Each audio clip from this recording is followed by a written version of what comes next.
Imagine this.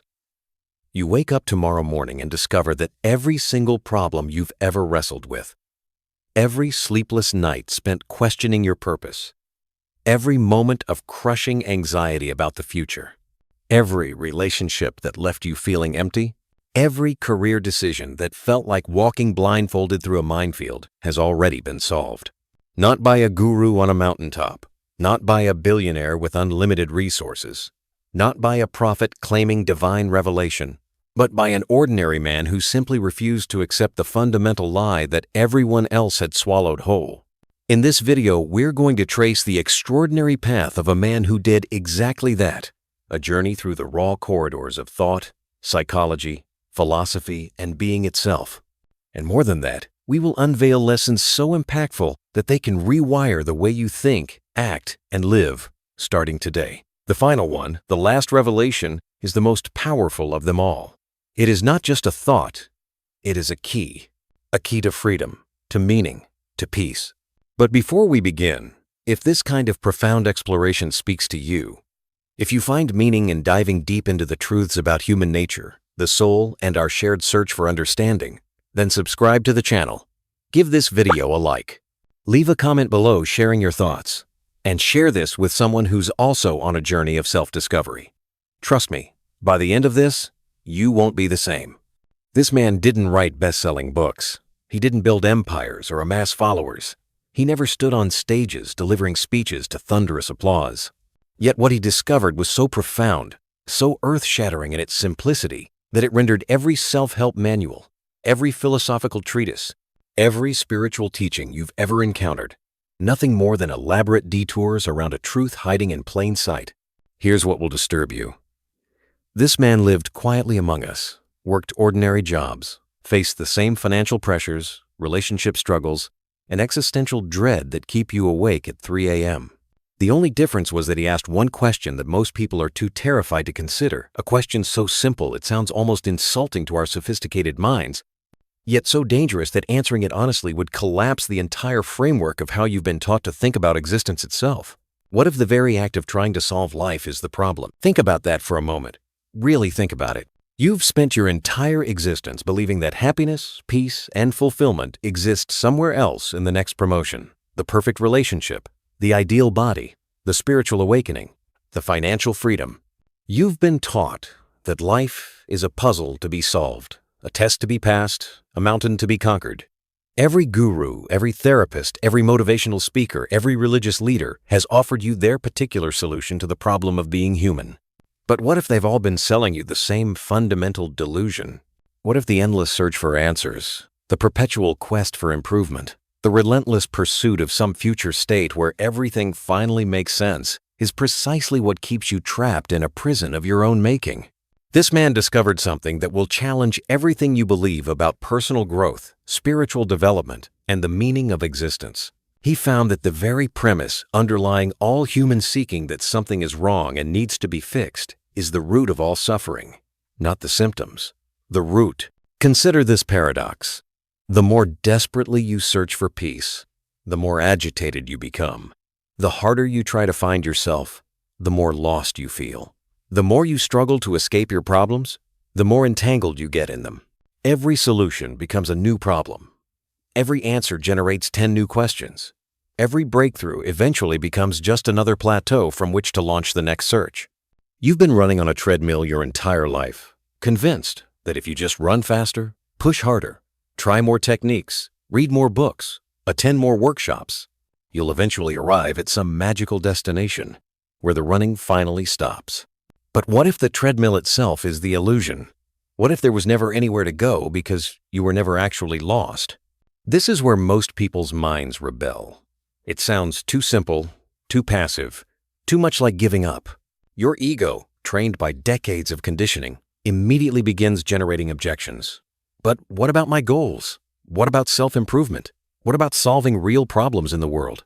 These are the voices that kept this man searching for decades before he saw through their seductive tyranny. The revelation he discovered wasn't found in ancient texts or modern psychology. It wasn't downloaded from a mystical experience or earned through years of disciplined practice. It came from the most radical act imaginable. He stopped.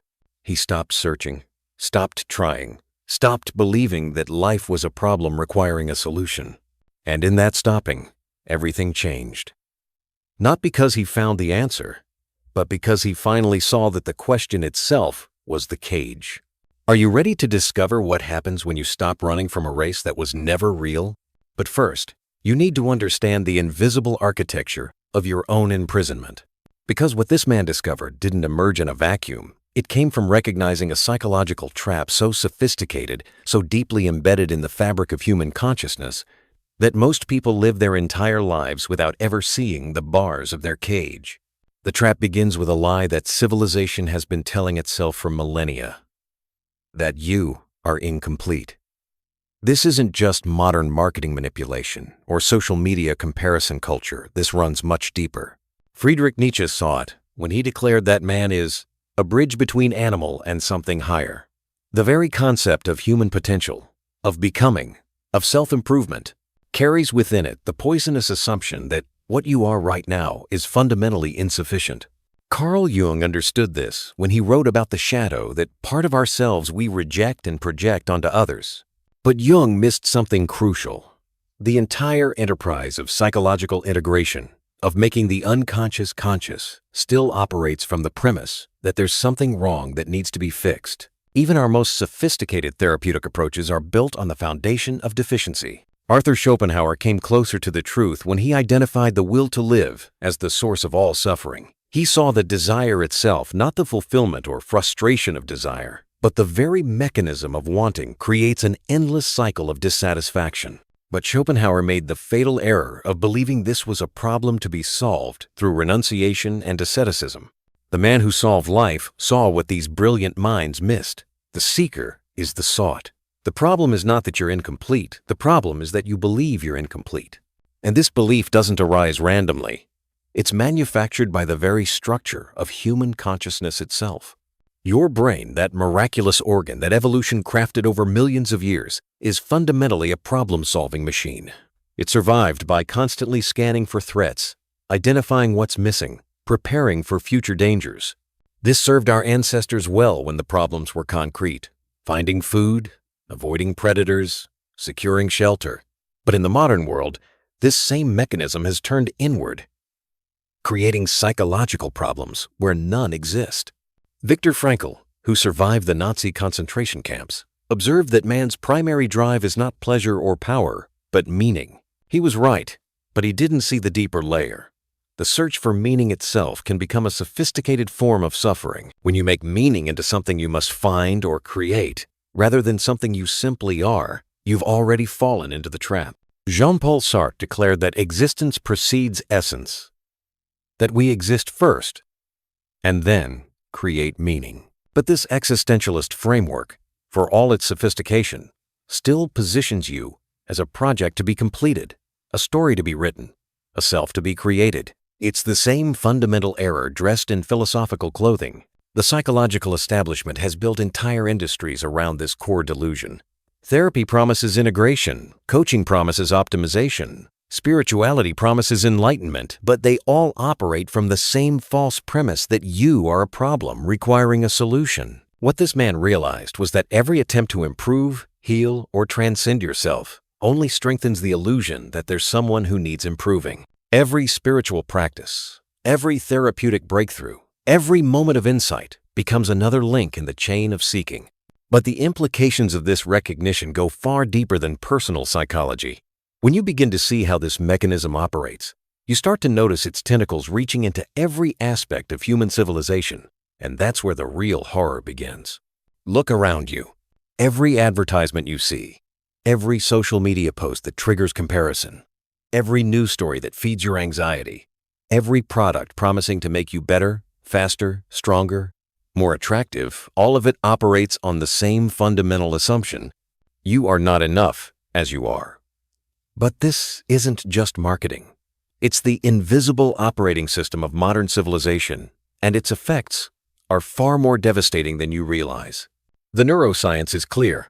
Your brain literally rewires itself based on what you repeatedly focus on.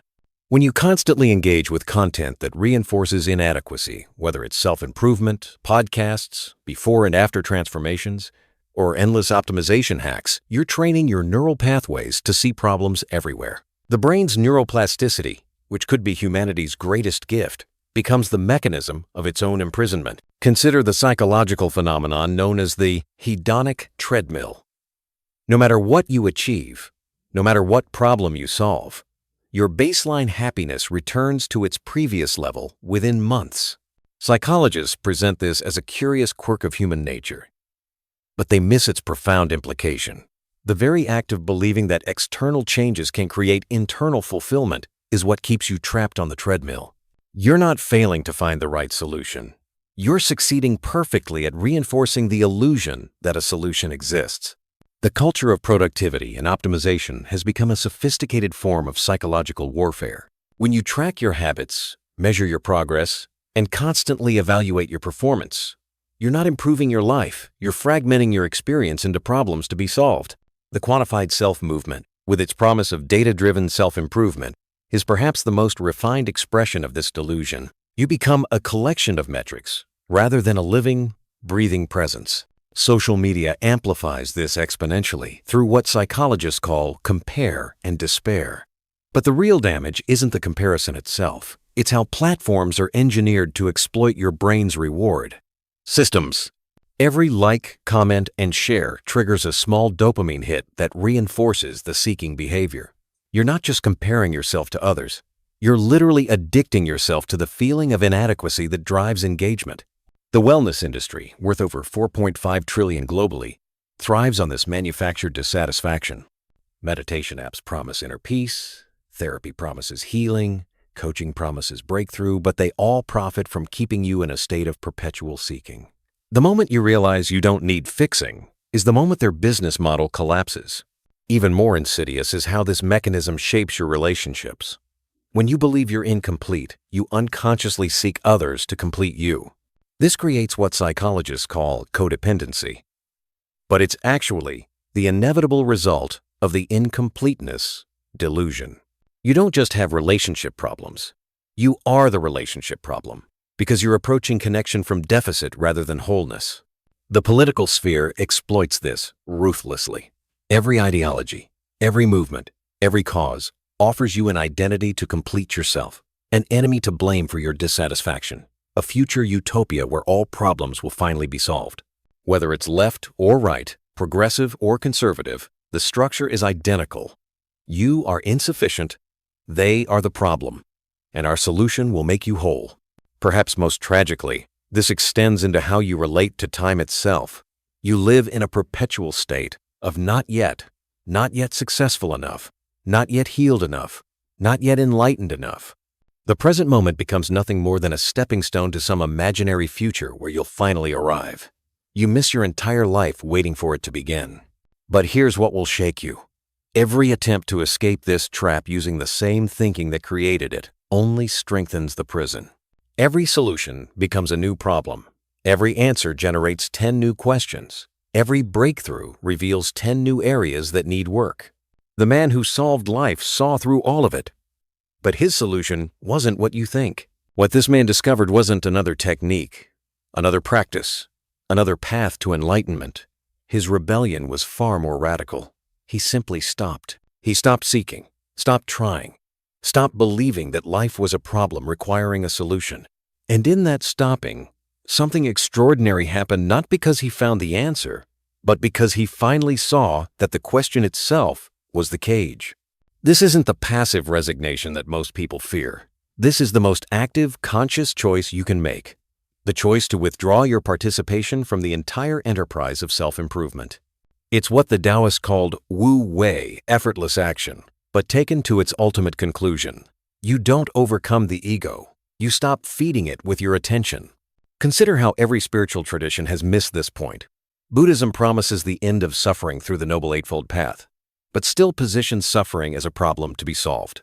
Christianity offers salvation through faith, but maintains the premise that you need saving. Even non-dual traditions like Advaita Vedanta, which come closest to the truth, still frame themselves as teachings to be understood rather than illusions to be dropped. The man who solved life saw that the very concept of a path is what keeps you walking in circles. There is nowhere to go because you were never lost. There is nothing to achieve because you already are what you're seeking. There is nothing to understand because the one who would understand is itself the illusion.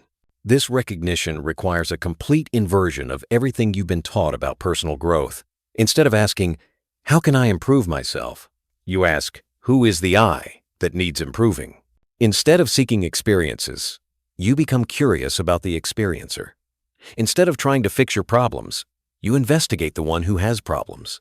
Historical figures who glimpsed this truth often tried to systematize it, creating new religions or philosophies. The Buddha created Buddhism. Jesus inspired Christianity. Lao Tzu gave us Taoism. But every time this insight gets institutionalized, it becomes another seeking path, another way to miss the point. The man who solved life made no such mistake. He shared his realization with no one, built no following, created no system. He simply lived from the recognition that there was nothing to solve. The practical implications of this shift are staggering.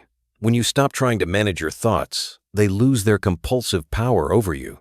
When you stop trying to control your emotions, they flow through you naturally. When you stop trying to improve yourself, you discover that who you are is already perfect. Not in the sense of having no flaws, but in the sense of being complete, exactly as you are. This is where most people's minds revolt. But what about my goals? What about injustice in the world? What about personal responsibility? These questions arise from the same misunderstanding. You can act, create, and engage with life fully without the underlying belief that something is wrong. In fact, action arising from wholeness is infinitely more powerful than action arising from lack. The ancient Stoics understood a piece of this when they spoke of accepting what you cannot control while taking action on what you can. But they still operated from the premise that there was someone who needed to accept and someone who needed to act. The man who solved life saw through even this subtle duality. What emerges from this recognition isn't passivity but presence. You engage with life not from the desperate need to fix, improve, or achieve, but from the simple joy of being alive. Your actions become expressions of your wholeness rather than attempts to become whole. But there's one final layer to this recognition that will challenge everything you think you know about reality itself.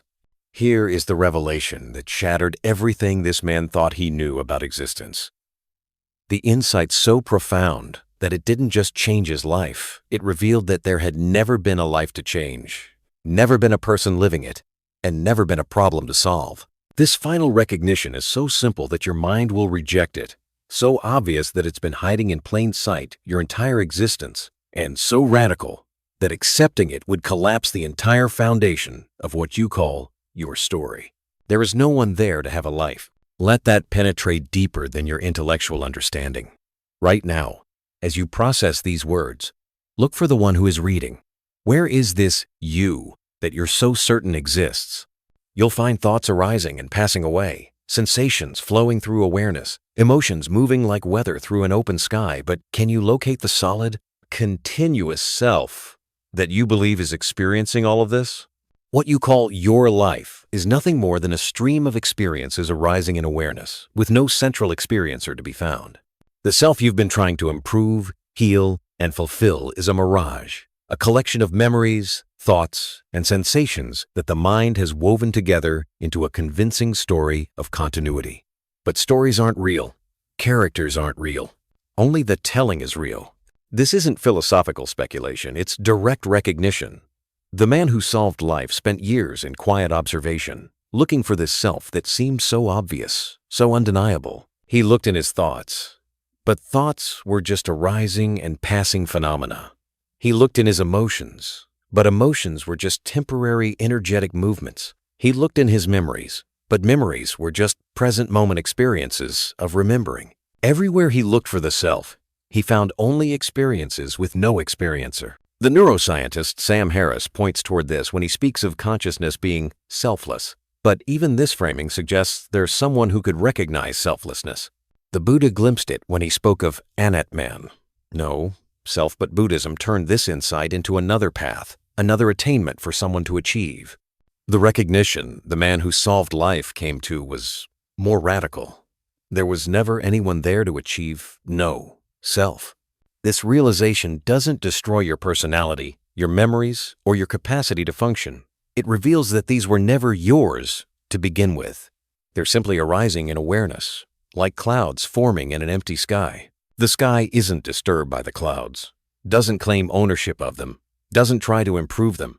It simply allows whatever appears to appear. When this recognition stabilizes, something extraordinary happens. The entire enterprise of personal development, spiritual seeking, and problem solving is revealed as a cosmic joke. You've been trying to improve someone who doesn't exist, solve problems for someone who was never there, find peace for someone who was already the peace you were seeking. The suffering you've carried your entire life wasn't yours. It was simply arising in the same awareness that's reading these words right now. The anxiety about the future, the regret about the past, the dissatisfaction with the present, all of it was just weather passing through an open sky that you mistook for your identity. This doesn't make life meaningless. It makes it infinitely meaningful. When there's no separate self to protect, defend, or improve, life becomes pure expression, pure creativity, pure love. Actions arise spontaneously from wholeness rather than frantically from lack. Compassion flows naturally when you realize that everyone else is also this same awareness, also playing the game of being a separate someone in a world of separate things. The man who solved life didn't become enlightened. Enlightenment was revealed to be the natural state that had always been present. He didn't find peace. Peace was revealed to be what he already was. He didn't solve the problem of existence. Existence was revealed to never have been a problem. And now, reading these words, you might feel a flutter of recognition, a momentary glimpse of what has always been true. You are not who you think you are. You are not even a you at all. You are the aware presence in which all experience arises and passes away, the eternal witness that was never born and will never die, the consciousness that is both completely empty and absolutely full. This is not your awakening. It's awakening recognizing itself as what you've always been. The search is over not because you found what you were looking for, but because you finally recognized that you are what you were seeking. Life hasn't been solved. Life has been revealed to never have been a puzzle in the first place. In this moment, as these words meet your awareness, what is already perfect is simply recognizing its own perfection. The seeker and the sought collapse into the seeking itself, which was only ever love discovering its own nature. Welcome home to what you have never left. The man who solved life was only ever a story about you remembering who you are. In this video, we're going to trace the extraordinary path of a man who did exactly that, a journey through the raw corridors of thought, psychology, philosophy, and being itself. And more than that, we will unveil lessons so impactful that they can rewire the way you think, act, and live starting today. The final one, the last revelation, is the most powerful of them all. It is not just a thought, it is a key to freedom, to meaning, to peace. But before we begin, if this kind of profound exploration speaks to you, if you find meaning in diving deep into the truths about human nature, the soul, and our shared search for understanding, then subscribe to the channel. Give this video a like. Leave a comment below sharing your thoughts, and share this with someone who's also on a journey of self-discovery. Trust me, by the end of this, you won't be the same.